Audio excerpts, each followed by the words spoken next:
Hay algo que probablemente has dado por hecho toda tu vida, que reaccionas así por lo que te pasa hoy, que tu ansiedad, tu forma de vincularte, tus bloqueos tienen que ver con tu presente.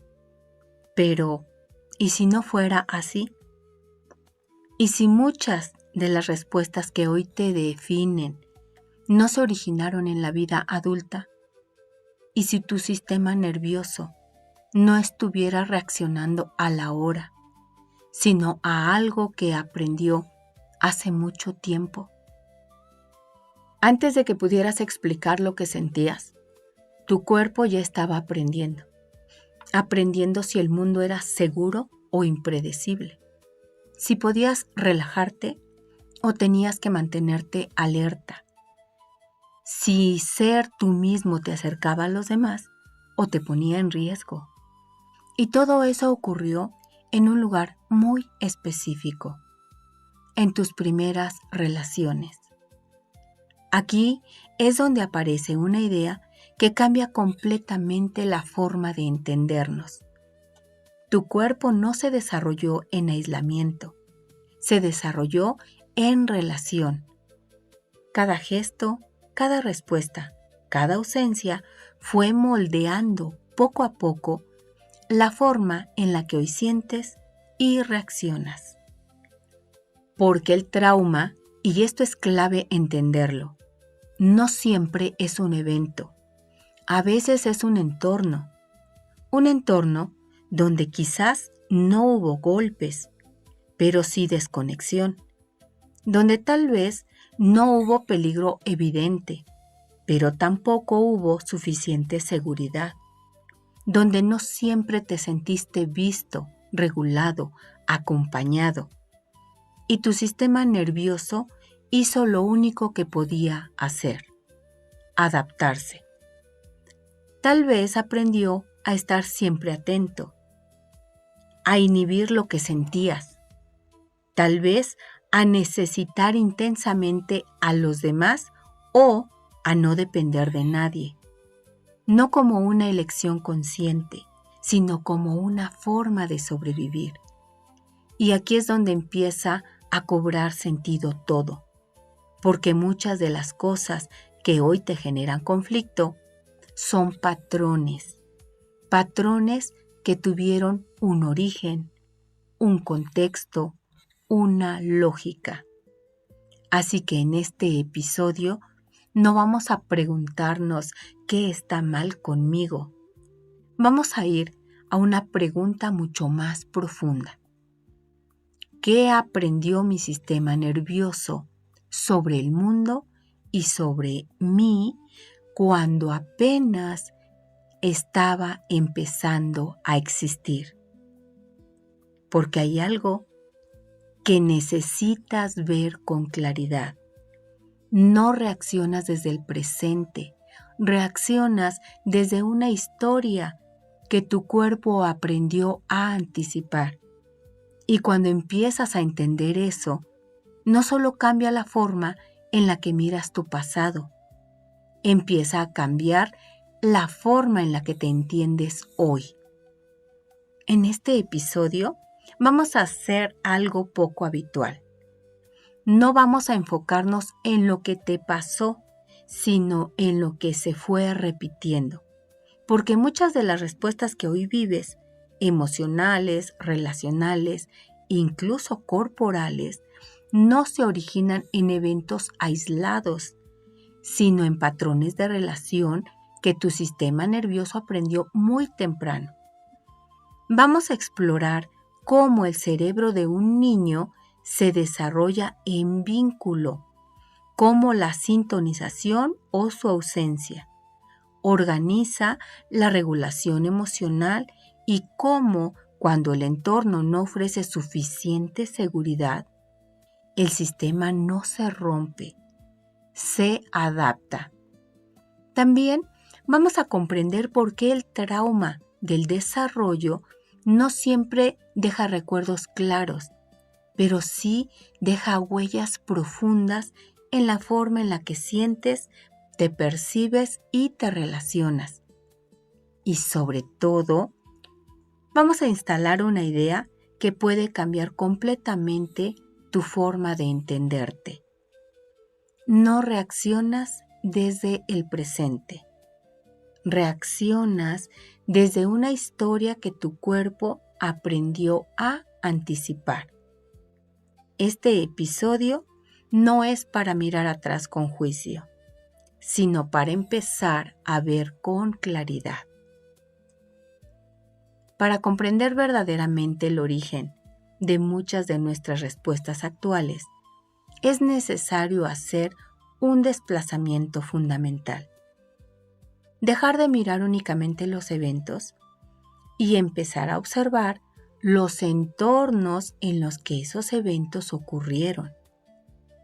Desde la perspectiva desarrollada por Bessel van der Kolk, el cerebro infantil no es un sistema terminado que simplemente reaccione al mundo.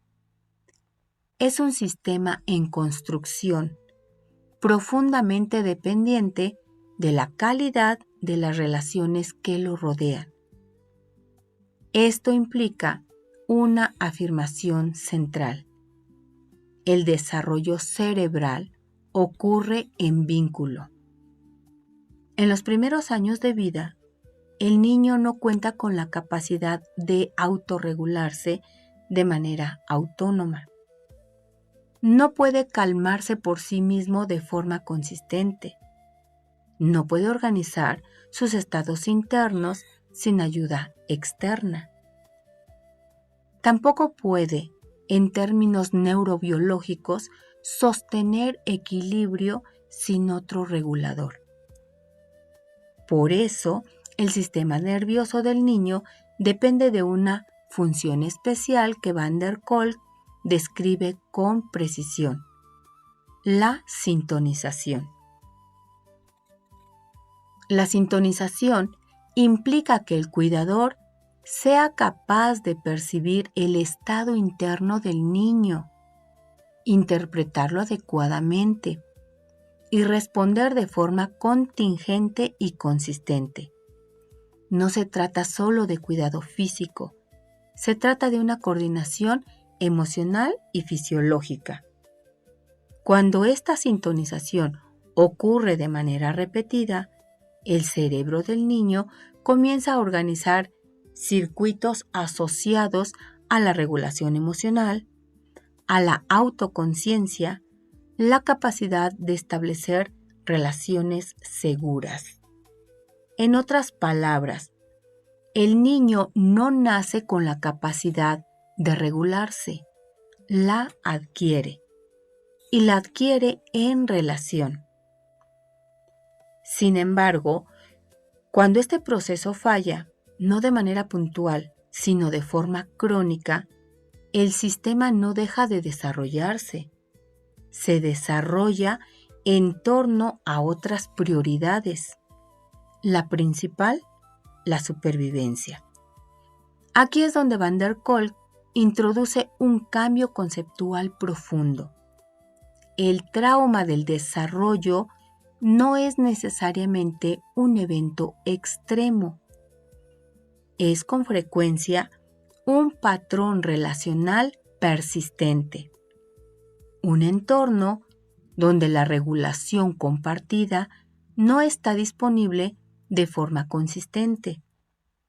Esto puede incluir formas evidentes de maltrato o negligencia, pero también incluye algunas más sutiles y a menudo más difícil de identificar.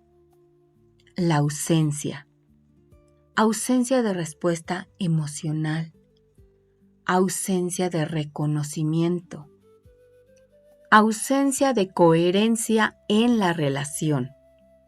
Desde una perspectiva neurobiológica, esta ausencia no es neutra. El cerebro en desarrollo la interpreta activamente y en función de esa interpretación organiza su funcionamiento.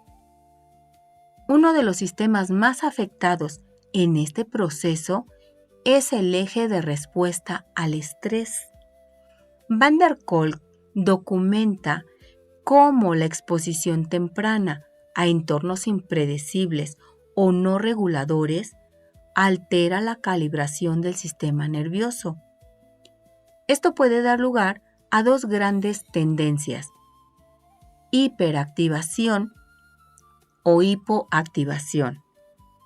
En la hiperactivación, un sistema constantemente en alerta, orientado a detectar peligro.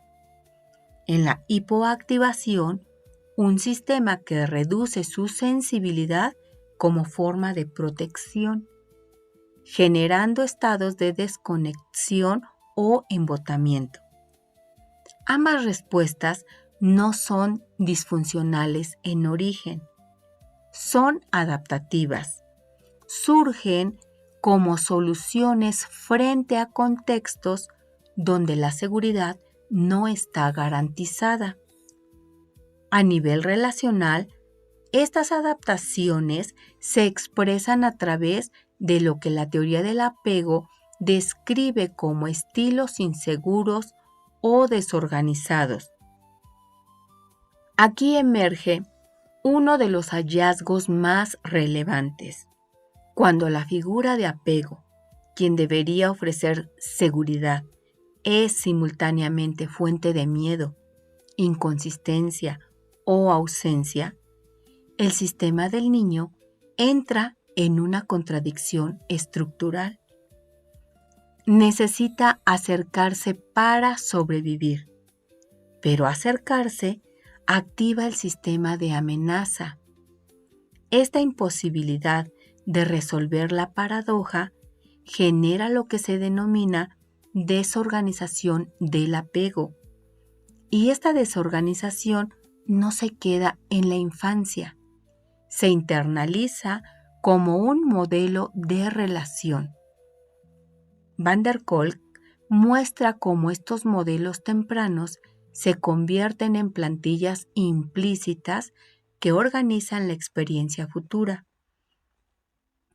No se registran necesariamente como recuerdos narrativos, se registran como patrones de activación, patrones de percepción, patrones de vínculo. Por eso en la vida adulta, muchas personas experimentan dificultades para regular emociones intensas, estados de desconexión o entumecimiento, confusión en la identidad o sensación de vacío, relaciones marcadas por la ambivalencia, la dependencia o la evitación. Desde una lectura superficial, estos fenómenos pueden parecer incoherentes. Desde una perspectiva neurobiológica, son altamente consistentes porque responden a sistemas que fueron organizados bajo condiciones específicas. Un concepto clave que permite comprender este proceso es el de neurocepción, desarrollado por Stephen Porges e integrado por Van der Kolk en su marco teórico. La neurocepción se refiere a la capacidad del sistema nervioso para evaluar automáticamente si el entorno es seguro o peligroso. Esta evaluación no es consciente, es fisiológica y está profundamente influida por las experiencias tempranas.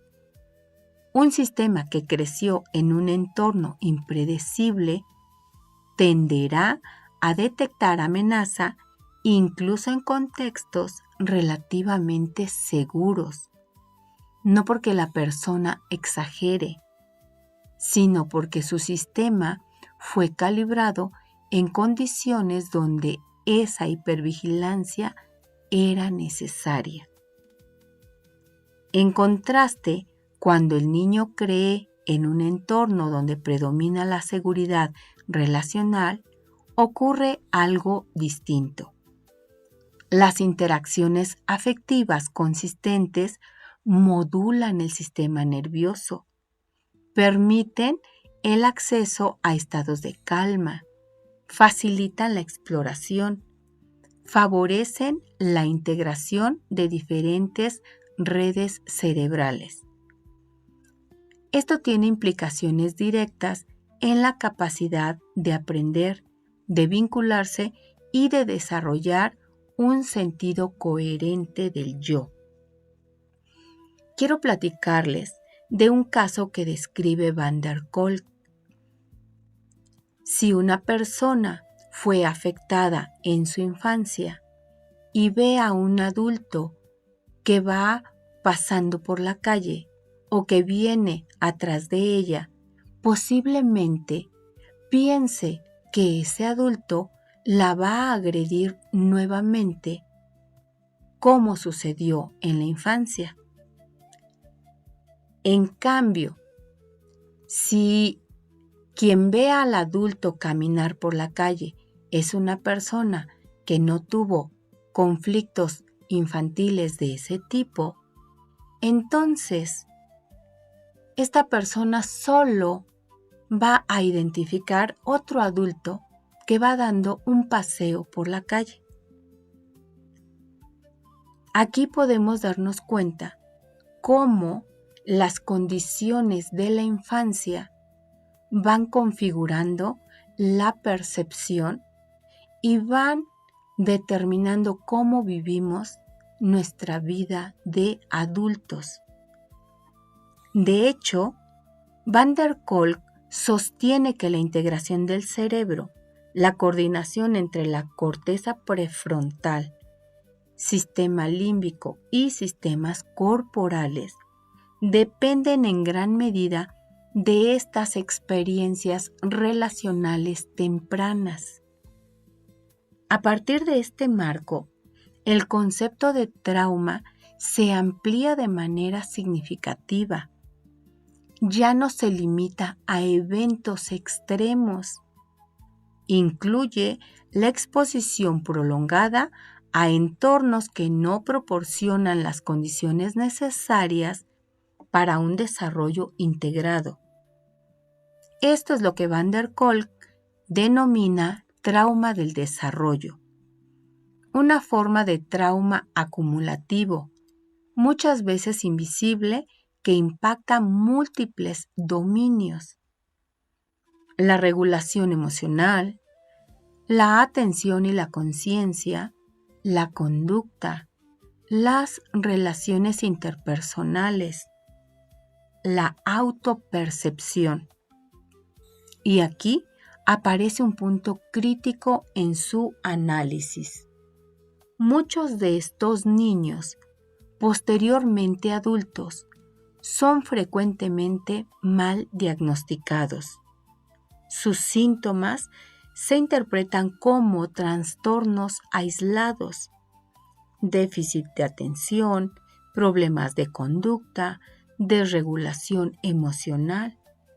Sin embargo, estos diagnósticos, cuando no consideran el contexto relacional temprano, fragmentan la comprensión del problema. Se interviene sobre los síntomas, pero no sobre el sistema que los generó. Frente a esto, la propuesta de Van der Kolk es clara. Es necesario comprender el origen relacional de estas adaptaciones para no fijar a la persona en su historia, sino para entender la lógica de su funcionamiento, porque solo desde esa comprensión es posible intervenir de manera efectiva. Y esto nos lleva a la idea central de este episodio. Tus respuestas actuales no emergen únicamente del presente, emergen de un sistema que fue organizado en un contexto específico, en un sistema que aprendió implícitamente cómo percibir el mundo, cómo responder a los demás, cómo posicionarse frente a sí mismo. Por eso, cuando hoy experimentas una reacción intensa, una desconexión repentina o una dificultad en el vínculo, no estás reaccionando solo a lo que está ocurriendo en este momento presente. Estás reaccionando desde una historia que tu cuerpo aprendió a anticipar. Comprender esto no implica reducir tu experiencia a tu pasado. Implica reconocer que hay una continuidad entre lo que viviste y cómo tu sistema aprendió a funcionar. Y esa continuidad no es una condena, es un mapa que al ser comprendido abre la posibilidad de reorganización. Porque si el sistema fue moldeado en relación, también puede transformarse en relación. Y ese será precisamente el siguiente paso en este proceso. Para ir cerrando, quiero recordarte que hay una idea que transforma por completo la manera en que entendemos nuestra vida emocional y nuestras relaciones. No reaccionamos desde el presente, reaccionamos desde una organización interna que comenzó mucho antes de que pudiéramos nombrarla. A lo largo de este episodio hemos recorrido una de las contribuciones más profundas del trabajo clínico de Bessel van der Kolk: comprender que el desarrollo humano no ocurre en aislamiento, sino en relación, que el cerebro del niño no se regula solo, se regula en vínculo y que por lo tanto la calidad de esas primeras interacciones no solo influye, estructura la forma en que sentimos, la forma en que interpretamos a los demás, la forma en que habitamos nuestro cuerpo. Van der Kolk concluyó que la capacidad de autorregulación, eso que en la adultez llamamos calma, equilibrio, seguridad interna, no es un rasgo con el que nacemos. Es una capacidad que se construye. Se construye cuando hubo alguien que ayudó a organizar nuestros estados internos.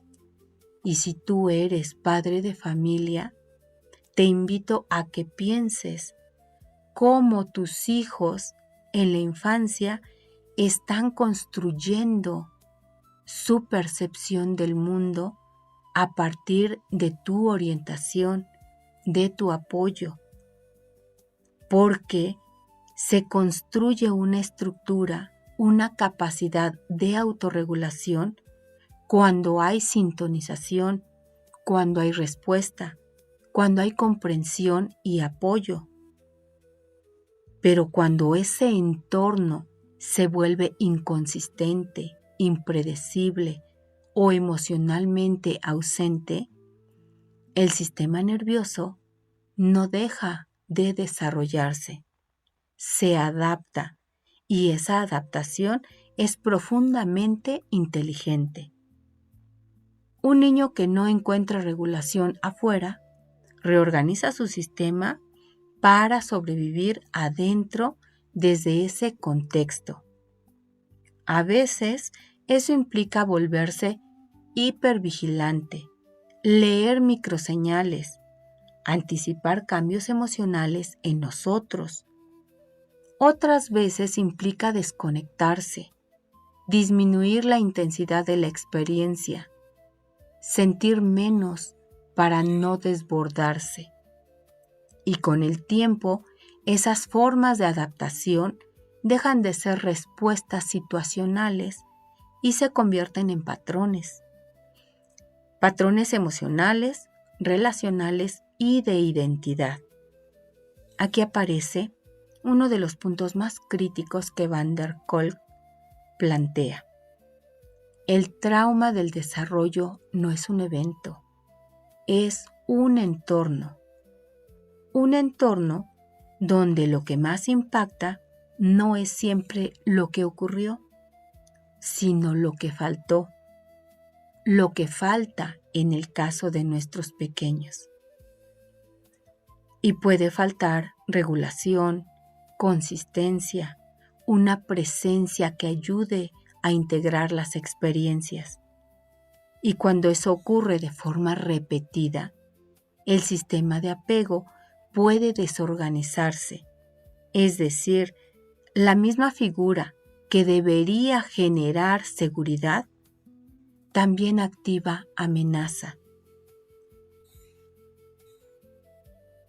Y ese es un conflicto imposible de resolver para un cerebro en desarrollo. Es un conflicto imposible de resolver para un niño, porque el impulso de acercarse convive con el impulso de protegerse, y esa tensión no desaparece con el tiempo, se internaliza, se expresa en la vida adulta como ambivalencia, como intensidad emocional, como dificultad para sostener la cercanía o el alejamiento. No porque haya algo incorrecto en la persona, sino porque hay una historia relacional que sigue operando desde el cuerpo. A raíz de su investigación, Van der Kolk nos lleva a una comprensión que cambia el punto de partida del trabajo terapéutico y personal. Tus reacciones tienen sentido, incluso aquellas que hoy te generan conflicto, tuvieron una función. Fueron respuestas organizadas en un momento donde eran necesarias.